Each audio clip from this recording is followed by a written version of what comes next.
नमस्कार दोस्तों, आप सभी का फिर एक बार बहुत बहुत स्वागत है। दोस्तों, हमने पिछली कक्षा में पाठ 2 विलस्वाणी न कदापि में श्रुता पढ़ लिया था। आज अपन उस पाठ का अभ्यास कार्य देखते हैं। सबसे पहला प्रश्न है उच्चारणम कुरुत। नीचे दिए हुए शब्दों का उच्चारण करना है, तो आइए अपन करते हैं। कस्मिंश्चित् विचिन्त्य साधुविदं क्षुधार्तः एतच्छ्रुत्वा भयसंत्रस्तमनसां सिंहपदपद्धतिः समाह्वानं प्रतिध्वनिः। इस प्रकार से इन शब्दों का उच्चारण होगा। प्रश्न नंबर दूसरा है एक पदेन उत्तरत। एक पद में उत्तर देना है। सबसे पहला प्रश्न है सिंहस्य नाम किम। शेर का नाम क्या था? पाठ में शेर का नाम क्या था? खरन खरह। उत्तर होगा खरन खरह। दूसरा प्रश्न है गुहायाः स्वामी कः आसीत्। गुफा का स्वामी कौन था? गुफा का स्वामी कौन था? दधिपुच्छः। दधिपुच्छ नाम का श्रीगाल गुफा का स्वामी था। तीसरा प्रश्न है सिंहः कस्मिन् समये गुहायाः समीपे आगतः। शेर कौन से समय में गुफा के पास आया था? तो कौन से समय में आया था शेर गुफा के पास? सूर्यास्त समय, शाम के समय पर आया था। सूर्य जब अस्त होता है उस समय पर आया था, तो उत्तर होगा सूर्यास्त समय। चौथा प्रश्न है हस्तपादादिकाः क्रियाः केषां न प्रवर्तन्ते। हाथ और पैर से संबंधित क्रियाएं किसकी नहीं होती हैं? तो उत्तर क्या आएगा? भय संत्रस्त मनसाम। मतलब जो आदमी, जो व्यक्ति भय से डरा हुआ होता है, या फिर जो आदमी डरा हुआ होता है उसकी हाथ और पैर से संबंधित क्रियाएं नहीं होती हैं। पांचवें नंबर का प्रश्न है गुहा कैन प्रतिध्वनिता। गुफा किससे गूंजने लगी, किससे प्रतिध्वनित होने लगी? तो किससे होने लगी थी? उच्च गर्जनेन। जब शेर ने उच्च गर्जना की थी तब गुफा भी प्रतिध्वनित होने लगी थी, तो उत्तर होगा उच्च गर्जनेन। तीसरे नंबर का प्रश्न है पूर्ण वाक्यन उत्तरत। पूरे वाक्य में हमें इनका उत्तर देना है। सबसे पहला प्रश्न है खरन खरह कुत्र प्रतिवसति स्म। खरन खर, कुत्र मतलब कहाँ, प्रतिवसति इसमें मतलब रहता था। खरन खर कहाँ रहता था? तो उत्तर होगा खरन खरः कस्मिंश्चित् वने प्रतिवसति स्म। खरन खर कोई वन में रहता था। दूसरा प्रश्न है महतीं गुहां दृष्ट्वा सिंहः किम अचिंत्यत। महतीं गुहां दृष्ट्वा मतलब बहुत बड़ी गुफा को देख करके सिंहः किम अचिंत्यत शेर क्या सोचने लगा था? बहुत बड़ी गुफा को देख करके शेर क्या सोचने लगा था? तो उत्तर होगा महतीं गुहां दृष्ट्वा सिंहः अचिंत्यत। बहुत बड़ी गुफा को देख करके शेर सोचने लगा था। ये तो अपन को प्रश्न में से ही लेना है। और क्या सोचने लगा था? नूनम ये तस्याम गुहायाम रात्रौ कोऽपि जीवः आगच्छति अतः अत्रैव निगूढ़ो भूत्वा तिष्ठामि। नूनम एतस्याम गुहायाम निश्चित ही इस गुफा में, रात्रौ मतलब रात्रि में, कोऽपि जीवः आगच्छति कोई जीव आएगा, अतः अत्रैव निगूढ़ो भूत्वा तिष्ठामि इस कारण से यहीं छुप करके बैठता हूँ। तीसरा प्रश्न है श्रीगालः किम अचिंत्यत। सियार क्या सोचने लगा था? तो उत्तर होगा श्रीगालः अचिंत्यत मतलब श्रीगाल सोचने लगा था अहो विनष्टोऽस्मि नूनम अस्मिन् बिले सिंहः अस्ति इति तर्कयामि तत् किम करवाणि। क्या सोचने लगा था सियार? अहो विनष्टो अस्मि, अहो मैं तो विनष्ट हो गया, मैं तो बर्बाद हो गया। नूनम अस्मिन् बिले निश्चित ही इस बिल में, सिंहः अस्ति इति तर्कयामि शेर है यह मैं सोचता हूँ, तत् किम करवाणी अब वह क्या करे, इस प्रकार से वो सोचने लगा था। अगला प्रश्न है श्रीगालः कुत्र पलायितः। सियार कहाँ लौट गया था? कहाँ लौट गया था? श्रीगालः दूरम पलायतः, श्रीगाल दूर लौट गया था, मतलब गुफा से दूर भाग गया था। अगला प्रश्न है, गुहा समीपमागत्य श्रीगालः किम पश्यति, गुफा के पास में आकर के सियार क्या देखता है। तो उत्तर होगा, गुहा समीपमागत्य श्रीगालः यावत् पश्यति तावत् सिंह पद पद्धतिः गुहायां प्रविष्टा दृश्यते न च बहिरागता। गुफा के पास आकर के सियार क्या सोचने लगा था कि उसको जहाँ तक दिखाई दे रहा था वहाँ तक शेर के पैरों के चिन्ह गुफा के अंदर जाते हुए तो दिख रहे थे, लेकिन बाहर आते हुए नहीं दिख रहे थे। ये देखता है सियार। तो उत्तर होगा, गुहा समीपमागत श्रीगालः यावत् पश्यति, यावत मतलब जहाँ तक, पश्यति मतलब देखता है, जहाँ तक देखता है, तावत मतलब वहाँ तक, सिंह पद पद्धति शेर के पैरों के चिन्ह, गुहायाम प्रविष्टा दृश्यते गुफा के अंदर जाते हुए तो दिखते हैं, न च बहिरागता लेकिन बाहर आते हुए नहीं दिखते हैं। ये सियार देखता है। अगला प्रश्न है, कह शोभते, कौन शोभनीय है, कौन सुंदर है। तो अपन ने अंत में श्लोक में पढ़ा था, यह अनागतम कुरुते सह शोभते, जो व्यक्ति अनागत करता है, अनागत मतलब होता है आई हुई विपदा का, और कुरुते मतलब होता है निवारण करना, सह शोभते वह शोभनीय होता है। जो व्यक्ति आने वाली घटना का निवारण पहले से ही सोच लेता है वह व्यक्ति शोभनीय होता है। प्रश्न चौथा, रेखांकित पदानि आधृत्य प्रश्न निर्माणम कुरु, रेखांकित पदों के आधार से प्रश्नों के निर्माण करना है। सबसे पहला वाक्य है, क्षुधार्तः सिंहः कुत्रापि आहारम न प्राप्तवान, भूख से व्याकुल शेर कहीं पर भी आहार प्राप्त नहीं किया। शेर भूख से व्याकुल था, उसने कहीं पर भी आहार प्राप्त नहीं किया। अब रेखांकित पद कौन सा है, क्षुधार्तः, क्षुधार्तः की जगह पर अपन को प्रश्न वाला चिन्ह रखना है। तो क्या होगा, कीदृशः, कीदृशः मतलब होता है कैसा, कीदृशः सिंहः कुत्रापि आहारम न प्राप्तवान, कैसा शेर कहीं पर भी भोजन प्राप्त नहीं कर पाया था। तो क्षुधार्तः की जगह पर आएगा कीदृशः। क्षुधार्तः मतलब होता है भूख से व्याकुल, और कीदृशः मतलब होता है कैसा, तो उसकी जगह पर वह प्रयुक्त हो जाएगा।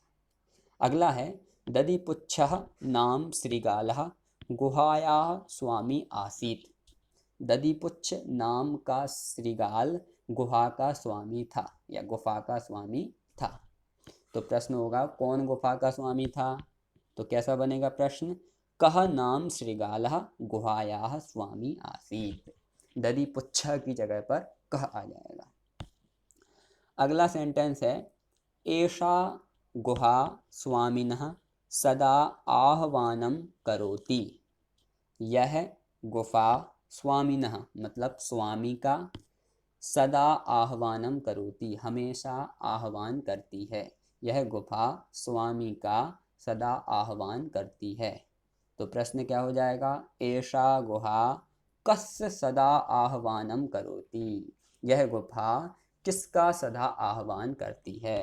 तो स्वामिनः षष्ठी विभक्ति का एक वचन है, तो किम शब्द में पुल्लिंग में षष्ठी विभक्ति का एक वचन होगा कस्य।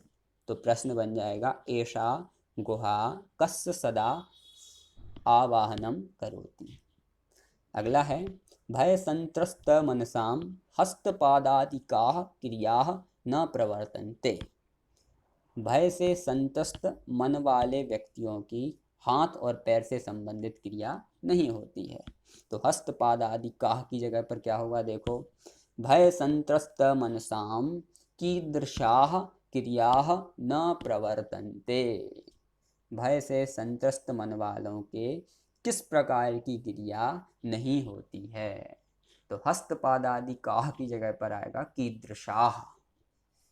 अगला है, आह्वानेन श्रीगालः बिलं प्रविश्य सिंहस्थ भोजनम भविष्यति। आह्वान से सियार बिल में प्रवेश होकर के शेर का भोजन हो जाएगा। शेर सोचने लगा था कि आह्वान करने से सियार बिल में प्रवेश होगा और वह मेरा भोजन बन जाएगा। तो प्रश्न बनेगा आह्वानेन श्रीगालः कस्मिन् प्रविश्य सिंहः भोज्यं भविष्यति। बिले की जगह पर हो जाएगा कस्मिन्।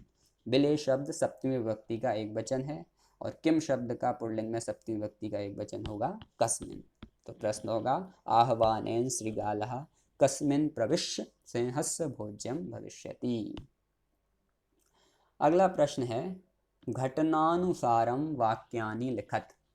घटना के अनुसार वाक्य लिखना है। आपको यहाँ पर 6 वाक्य दिए हुए हैं, 7 वाक्य दिए हुए हैं। आपको 7 वाक्यों को घटनाक्रम के अनुसार लिखना है। सबसे पहला वाक्य है गुहायाः स्वामी दधिपुच्छः नाम श्रीगालः समागच्छत्। गुफा का स्वामी दधिपुच्छ नाम का सियार आ गया। सिंहः एकां महतीं गुहां अपश्यत्। शेर ने एक बहुत बड़ी गुफा को देखा। परिभ्रमन् सिंहः क्षुधार्तो जाता। घूमते हुए शेर भूख से व्याकुल हो गया। चौथा दूरस्थः श्रीगालः रवं कर्तुम् आरब्धः। दूर जाकर के सियार आवाज करने लगा। दूर जाकर के सियार आवाज करने लगा। सिंहः श्रीगालस्य आवाहनम् अकरोत्। शेर श्रीगाल का आवाहन करने लगा, सियार को पुकारने लगा। दूरं पलायमानः श्रीगालः श्लोकम् अपठत्। दूर जाकर के सियार श्लोक पढ़ने लगा था। गुहायां कोऽपि अस्ति इति श्रीगालस्य विचारः। गुफा में कोई है, यह सियार का विचार था। इस प्रकार से इन सेंटेंसेस का अर्थ है। अब कौन पहले आएगा और कौन बाद में आएगा वो देख लेते हैं। सबसे पहले नंबर पर आएगा ग। परिभ्रमण सिंहः क्षुधार्तो जातः। दूसरे नंबर पर आएगा ख। सिंहः एकां महतीं गुहां अपश्यत्। तीसरे नंबर पर आएगा क। गुहायाः स्वामी दधिपुच्छः नाम श्रीगालः समागच्छत्। चौथे नंबर पर आएगा गुहायां कोऽपि अस्ति इति श्रीगालस्य विचारः।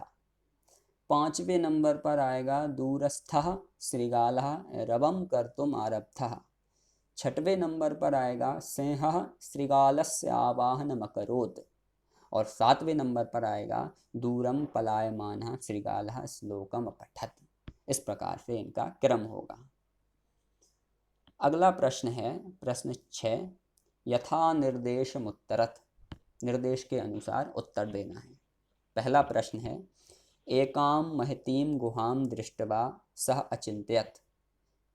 अस्मिन् वाक्ये कति विशेषण पदानि संख्या सह पदानि अपि लिखत्। एक वाक्य दिया है और बताना है कि इस वाक्य में कितने विशेषण पद हैं और वे कौन कौन से हैं। कौन सा वाक्य है? एकां महतीं गुहां दृष्ट्वा सः अचिन्तयत्। एक बहुत बड़ी गुफा को देख करके वह सोचने लगा। इसमें आपको विशेषण बताने हैं कितने और कौन कौन से हैं।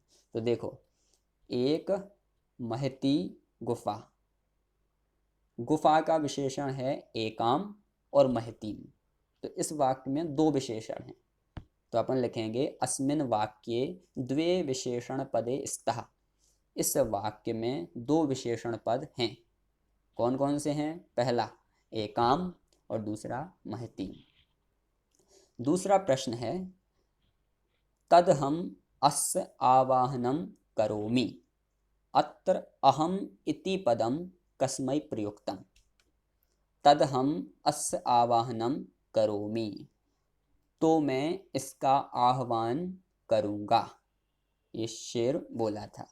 अब बताना है आपको कि अत्र अहम इति पदम कस्मै प्रयुक्तम। इस सेंटेंस में जो अहम शब्द का प्रयोग हुआ है, अहम मतलब मैं, वो किसके लिए प्रयुक्त हुआ है? तो कौन बोला था? तद हम अस्य आवाहनम करोमि। तो मैं उसका आवाहन करूँगा। कौन बोला था ये बोला था शेर। तो आएगा सिंहाय, मतलब शेर के लिए। अहम शब्द किसके लिए प्रयुक्त हुआ है? शेर के लिए। तो शेर की चतुर्थी विभक्ति का एक वचन आएगा सिंहाय, मतलब शेर के लिए। अगला प्रश्न है, यदि त्वं माम न आह्वयसि अस्मिन् वाक्ये कर्तृपदम किम। जो वाक्य दिया है यदि त्वं माम न आवाहयसि, इस वाक्य में कर्तृपद, कर्तृपद मतलब कर्ता देखना है, कर्ता कौन है। तो सबसे पहले अपन सेंटेंस का अर्थ देखते हैं। यदि त्वं माम न आह्वयसि, यदि त्वं मतलब तुम, माम मतलब मुझको, न मतलब नहीं, और आह्वयसि मतलब आवाहन करोगे। यदि तुम मेरा आह्वान नहीं करोगे, यदि तुम मुझको नहीं पुकारोगे। तो इस वाक्य में कर्तृपद कौन है? इस वाक्य में कर्तृपद है त्वम, दूसरे नंबर पर लिखा है। यदि त्वम कर्तृपद है। अगला प्रश्न है, सिंह पद पद्धति गुहायां प्रविष्टा दृश्यते अस्मिन् वाक्ये क्रियापदम किम। सिंह पद पद्धति गुहायां प्रविष्टा दृश्यते, शेर के पैरों के निशान गुफा में जाते हुए दिखते हैं। इस वाक्य में क्रियापद कौन सा है? कौन सा है क्रियापद? दृश्यते। दृश्यते मतलब दिखते हैं, ये दृश्यते क्रियापद है। अगला है, वनेत्र संस्थस्य समागता जरा अस्मिन् वाक्ये अव्ययपदम किम। वनेत्र संस्थस्य समागता जरा, वनेत्र, वनेत्र, अत्र मतलब यहाँ, वने मतलब वन में, यहाँ वन में, संस्थस्य मतलब रहते हुए, समागता जरा, समागता मतलब आ गया, और जरा मतलब बुढ़ापा। इस वन में रहते हुए मुझे बुढ़ापा आ गया। इस वाक्य में अव्यय पद कौन सा है? तो अव्यय पद कौन सा है? अत्र। अत्र शब्द अव्यय शब्द है, यह अव्यय पद है। 7वें नंबर का प्रश्न है, मंजूषातः अव्यय पदानि चित्वा रिक्त स्थानानि पूरयत। मंजूषा में से मतलब जो ब्रैकेट बना हुआ है उसमें से अव्यय पदों को चुन करके रिक्त स्थानों की पूर्ति करनी है। देखो, एकस्मिन् वने, एक वन में, कश्चन, कश्चन मतलब कोई, व्याधा, व्याधा मतलब होता है शिकारी, जालम विस्तीर्य दूरे स्थितः, एक वन में कोई शिकारी जाल को बिछा करके दूरे स्थितः मतलब दूर बैठ गया। क्रमशः आकाशात् सपरिवारः कपोतराजः नीचैः आगच्छत्। क्रमशः, क्रमशः मतलब लाइन से, कंटिन्यू। आकाशात मतलब आकाश से, सपरिवारः मतलब परिवार सहित, कपोतराजः कबूतरों का राजा, नीचैः आगच्छत् नीचे आया। यदा कपोताः तण्डुलान् अपश्यन् तदा तेषां लोभो जातः। यदा, यदा मतलब जब, कपोताः, कपोताः मतलब कबूतर, कबूतर का पूरा परिवार था इस कारण से कबूतर। तण्डुलान् अपश्यत्, तण्डुलान मतलब होता है चावल, चावलों को, अपश्यत, अपश्यन, अपश्यन मतलब देखते हैं, तदा तेषां लोभो जाता, तब उन लोगों का लोभ उत्पन्न हो जाता है, उन लोगों को लोभ उत्पन्न हो जाता है कि अरे यहाँ पर चावल डले हुए हैं, ये तो हम खा सकते हैं, तो उनको बहुत लोभ उत्पन्न होता है। परम राजा सहमतः नास्ति, परंतु राजा सहमत नहीं होता है। तस्य युक्ति आसीत यदि वने कोऽपि मनुष्यः नास्ति। राजा सहमत क्यों नहीं होता है? क्योंकि उसकी युक्ति होती है, तस्य युक्ति आसीत, उसकी तर्क होती है, वह सोचता है कि यदि वने कोऽपि मनुष्यः नास्ति, यदि वन में कोई मनुष्य दिखाई नहीं दे रहा है, कोई मनुष्य नहीं है, तो कुतः तंडुलान संभवः। तो कुतः मतलब कहाँ से, तंडुलान मतलब चावलों का, संभव मतलब संभव है। तो कहाँ से चावल यहाँ पर होना संभव है। यहाँ चावल नीचे डले हुए दिखाई दे रहे हैं, लेकिन कोई मनुष्य तो दिखाई दे नहीं रहा है, तो कैसे आ सकते हैं चावल। तो कपोत राजा मतलब कबूतरों का राजा बहुत होशियार था, उसने समझ लिया कि कुछ ना कुछ तो गड़बड़ है, इस कारण से वो उनकी बात से सहमत नहीं था। परम राज्ञः उपदेशम अस्वीकृत्य कपोताः तंडुलान खादितुं प्रवृत्ताः जाले च निपतिताः। परम, परम मतलब परंतु, राज्ञः मतलब राजा की, उपदेशम मतलब उपदेश, अस्वीकृत मतलब अस्वीकार करके, कपोताः मतलब कबूतर, तंडुलान खादितुं प्रवृत्ताः चावल को खाने में जुट गए, जाले च निपतिताः और जाल में फंस गए। क्योंकि ये कोई व्यक्ति था, शिकार करना चाहता था, वो शिकारी था, उसने जानबूझकर यहाँ चावल बिछाए थे, और वो कोई कबूतर यहाँ पर आता तो उसमें उसके जाल में फंस जाता। तो ये राजा को तो मालूम था, लेकिन और सभी कबूतर लोभ के वशीभूत होकर के उनको चावल को खाने लगे और जाले ता निपतिता जाल में फंस गए। अतः उक्तम सहसा विदधीत न क्रियायाम न क्रियाम। अतः उक्तम इसलिए कहा जाता है, सहसा, सहसा मतलब अचानक, विदधीत, विदधीत मतलब होता है जाना हुआ, न क्रियाम नहीं करना चाहिए, अचानक जाना हुआ नहीं करना चाहिए। हमने किसी भी चीज़ को अचानक जाना और तुरंत वो नहीं करने लगना चाहिए हमें। जैसे इस कहानी में कबूतरों ने अचानक जाना कि वहाँ चावल डले हुए हैं, और उनने कुछ सोचा नहीं और डायरेक्ट वो चावल खाने के लिए चले गए, तो जाल बिछा था, जाल में फंस गए। तो यहाँ पर हमें सीख मिल रही है कि अचानक जाना हुआ हमें नहीं करना चाहिए। तो इस प्रकार से अगर आपको इन शब्दों का हिंदी अर्थ पता होगा तो आप इनको भर सकते हैं। तो इस प्रकार हमने आज पाठ 2 बिलस्य वाणी न कदापि में श्रुता, मैंने कभी भी बिल की वाणी नहीं सुनी, इसका अभ्यास कार्य देखा। अब अपन अगली कक्षा में अगला पाठ पढ़ेंगे। तब तक के लिए नमस्कार।